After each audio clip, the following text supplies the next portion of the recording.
नमस्कार, मैं इरशाद अली और आप देख रहे हैं यूपी 76 न्यूज़। खबर हमारी दुनिया तक। उत्तर प्रदेश में पहली बार एक भी जिला पंचायत अध्यक्ष मुस्लिम नहीं। राजनीतिक पार्टियां कर रही हैं मुस्लिमों से खिलवाड़। 2022 के चुनाव में राजनीतिक दलों की दरी व चादरें बिछाएंगे मुस्लिम नेता। तो दोस्तों, खबर जानने से पहले अगर आपने हमारे चैनल को सब्सक्राइब नहीं किया तो चैनल को सब्सक्राइब करें, इस खबर को लाइक करें, शेयर करें, कमेंट करें और देखते रहें यूपी 76 न्यूज़। आप लोग ये तो जानते ही होंगे कि उत्तर प्रदेश में जिला पंचायत अध्यक्ष के नतीजों में सपा की बुरी हार हो गई और भाजपा को ऐतिहासिक जीत मिली। परंतु इनमें सबसे बड़ा नुकसान मुस्लिमों का हुआ और ये पहली बार हुआ है जब उत्तर प्रदेश में एक भी जिला पंचायत अध्यक्ष जीतकर नहीं आया।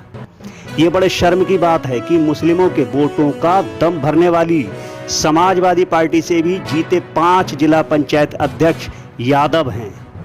यहाँ तक कि मुस्लिम बाहुल्य जिलों में भी जिला पंचायत का प्रतिनिधित्व किसी मुसलमान के पास नहीं।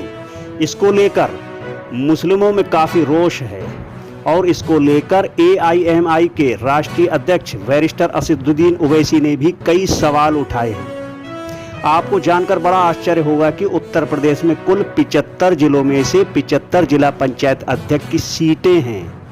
भाजपा ने इनमें सबसे ज्यादा 65 सीटों पर अपनी जीत दर्ज कराई, जबकि समाजवादी पार्टी महज 5 पर सिमटकर रह गई।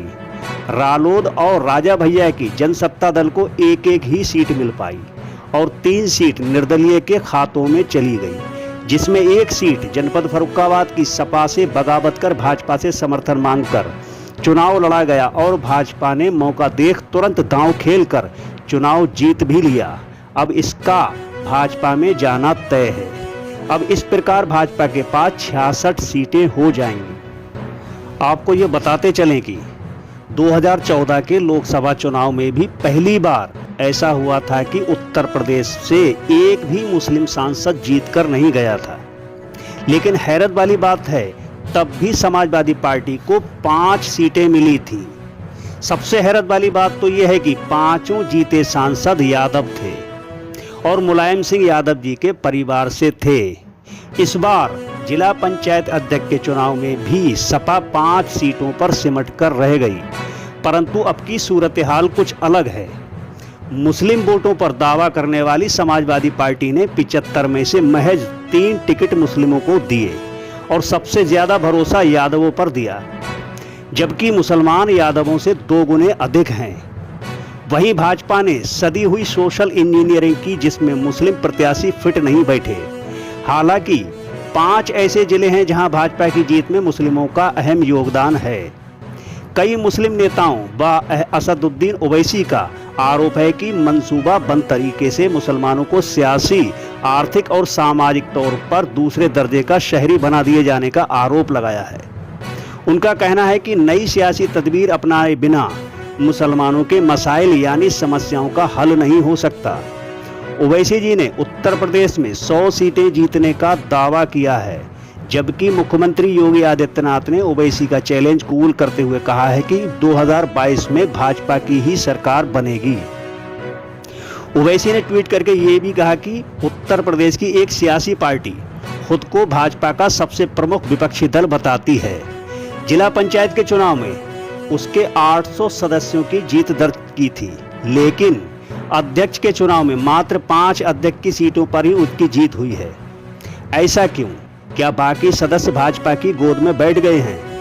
मैनपुरी, कन्नौज, बदायूं, फर्रुखाबाद, कासगंज, औरैया जैसे जिलों में इस पार्टी के सबसे ज्यादा सदस्य जीतकर आए थे, परंतु अध्यक्ष के चुनाव फिर भी हार गए।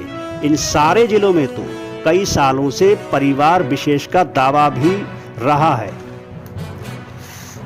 अब तो हमें एक नई सियासी तदबीर अपनानी ही होगी। जब तक हमारी आज़ादी सियासी आवाज़ नहीं होगी, तब तक हमारे मसाइल हल नहीं होने वाले। ओवैसी ने यह भी कहा कि भाजपा से डरना नहीं है, बल्कि जमहूरी तरीके से लड़ना है। आपको बता दें कि उत्तर प्रदेश में गद्दावर मुस्लिम नेताओं की कमी भी है। सपा से लेकर बसपा और यहां तक कि कांग्रेस में भी बड़े और दमदार मुस्लिम नेताओं की कमी है। उत्तर प्रदेश के सबसे बड़े और गद्दावर मुस्लिम नेता कहे जाने वाले सपा के गद्दावर नेता आजम खां जेल में हैं और कांग्रेस के पास ले देकर एक नया चेहरा इमरान प्रतापगढ़ी का है और इस खाली जगह को भरने के लिए ओवैसी बेताब हैं और उन्हें लगता है कि इस सही समय यही है। तो चलिए अब मुद्दे पर आते हैं। ये तो सब जानते हैं कि जिला पंचायत अध्यक्ष की कुर्सी पर ज़्यादा से ज़्यादा सत्ताधारी दल का कब्जा होता है। ये कोई नई बात नहीं, पर सवाल ये है कि 2022 के विधानसभा चुनाव में क्या होगा।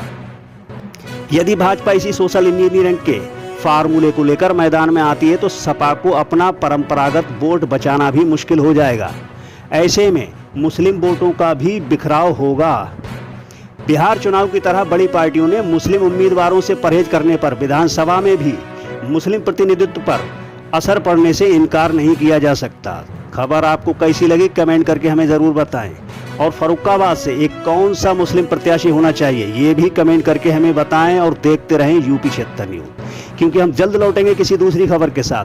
तब तक यदि आपने हमारे चैनल को सब्सक्राइब नहीं किया तो चैनल को सब्सक्राइब करें, इस खबर को लाइक करें, शेयर करें, कमेंट करें और देखते रहें यूपी 76 न्यूज़। हम फिर मिलते हैं कहीं किसी और वीडियो में किसी और समस्या को लेकर किसी और खबर के साथ। तब तक के लिए मैं आपका दोस्त इरशाद अली।